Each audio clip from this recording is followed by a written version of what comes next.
সুপ্রিয় দর্শক আসসালামু আলাইকুম। দেশ ও প্রবাসে যে যেখানে আছেন আপনাদের প্রত্যেককেই শুভেচ্ছা জানাচ্ছে। আজকের নতুন একটি প্রতিবেদন দেখতেই পাচ্ছেন আমার সামনে একটি আপু আসছে, মুখে মাস্ক লাগাই আসছে। আসলে কি বলতে চাই বা কেন আসছে চলুন কথা বলে জানার চেষ্টা করি। আপু আসসালামু আলাইকুম। ওয়ালাইকুম আসসালাম। আপু আপনার নাম কি? বন্যা। বন্যা আপু, কেমন আছেন আপনি? ভালো আছি ভাই। আপনার বাড়ি কোথায়? বাড়ি বাড়ি যশোর কালীগঞ্জ। পরিবারে কে কে আছে?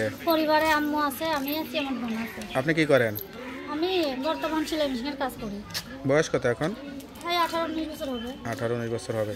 তো প্রতিবেদনে কেন আসছেন? আইসি ভালো একটা মনের মানুষের জন্য, যে আমার পাশে থাকবে, তার তুমি বিয়ে শাদী করবে, এই জন্য আইছি। আচ্ছা আচ্ছা। তো পরিবার থেকে বিয়ে শাদী দিতে পারতেছে না? পরিবার থেকে ভাই এখন আমরা তো বাইদা, ঠিক আছে, এখন মনে করেন বাইদার কাছে বিয়ে বসার ইচ্ছা নাই। তাই আশা করে আইসি যে গৃহস্থ একটা ছেলে পাইলে, গরিব হোক যেমনই হোক না কেন, তার কাছে বিয়ে শাদী বসবো, সে যাতে আমার দুঃখটা বুঝে, কারণ আমি তো কষ্টের মানুষ। বেদে মেয়েরা তো গৃহস্থ ছেলেকে বিয়ে করতে চায় না, বেদের মেয়েরা বেদের ছেলেকেই বিয়ে করে, 3-4টে করে বিয়ে করে। সবার মন তো আর এক না, আমি আমার মতো, আমি তার অন্যদের মতো না, ঠিক আছে, সবাই তো আর এক না। আমার আশা আছে আমি গৃহস্থদের কাছে বিয়ে শাদী বসবো, তার সঙ্গে জীবনটা কাটাবো। চেহারাটা দেখাচ্ছেন না কেন?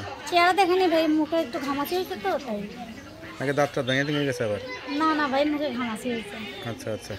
কেউ যদি সরাসরি আসে তাহলে তো দেখাইতে পারবেন। হ্যাঁ, সরাসরি আসলে অবশ্যই দেখাবো। আর যদি আমার ভিডিও ফোন আছে, যদি ঠিক করে, আমি তার সঙ্গে এমনিতে কথা বলবো। আচ্ছা, আপনার ইমো নাম্বারও আছে? ইমো নাম্বার আছে কিন্তু নষ্ট ভাই। আচ্ছা। আমার সারাদিন মতো সামর্থ্য নাই, তাই সারাইতে পারি না ফোনটা। আমি ঘরে করে সংসারে কাজকর্ম রান্নাবান্না সব কিছুই পারেন? সবই পারি। বড় গরু কাটে দিলেও রান্না করে দিতে পারি। আরে বাবা, এটা তো অনেক ক্ষমতা। তা আপনার সঙ্গে বাইদা, ঠিক আছে, এখন মনে করেন বাইদার কাছে বিয়ে বসার ইচ্ছা নাই। তাই আশা করে আইসি যে গৃহস্থ একটা ছেলে পাইলে, গরিব হোক যেমনই হোক না কেন, তার কাছে বিয়ে শাদী বসবো, সে যাতে আমার দুঃখটা বুঝে, কারণ আমি তো কষ্টের মানুষ। বেদে মেয়েরা তো গৃহস্থ ছেলেকে বিয়ে করতে চায় না, বেদের মেয়েরা বেদের ছেলেকেই বিয়ে করে, 3-4টে করে বিয়ে করে। সবার মন তো আর এক না, আমি আমার মতো, আমি তার অন্যদের মতো না, ঠিক আছে, সবাই তো আর এক না। আমার আশা আছে আমি গৃহস্থদের কাছে বিয়ে শাদী বসবো, তার সঙ্গে জীবনটা কাটাবো। চেহারাটা দেখাচ্ছেন না কেন? চেহারা দেখেনি ভাই, মুখে একটু ঘামাচি হয়েছে তো তাই। নাকি দাঁতটা ভেঙে ভেঙে গেছে আবার? না না ভাই, মুখে ঘামাচি হয়েছে। আচ্ছা আচ্ছা। কেউ যদি সরাসরি আসে তাহলে তো দেখাইতে পারবেন। হ্যাঁ, সরাসরি আসলে অবশ্যই দেখাবো। আর যদি আমার ভিডিও ফোন আছে, যদি ঠিক করে, আমি তার সঙ্গে এমনিতে কথা বলবো। আচ্ছা, আপনার ইমো নাম্বারও আছে? ইমো নাম্বার আছে কিন্তু নষ্ট ভাই। আচ্ছা। আমার সারাদিন মতো সামর্থ্য নাই, তাই সারাইতে পারি না ফোনটা। আমি ঘরে করে সংসারে কাজকর্ম রান্নাবান্না সব কিছুই পারেন? সবই পারি। বড় গরু কাটে দিলেও রান্না করে দিতে পারি। আরে বাবা, এটা তো অনেক ক্ষমতা। তা আপনার সঙ্গে ছোটবেলা থেকে রান্না বান্না করে অভ্যেসই। আপনার সঙ্গে কিভাবে যোগাযোগ করবে? ফোন নাম্বার আছে। নাম্বারটা মুখস্থ আছে? তাই একটু বলে দেন। 01 01 নাম্বারটা 31 31।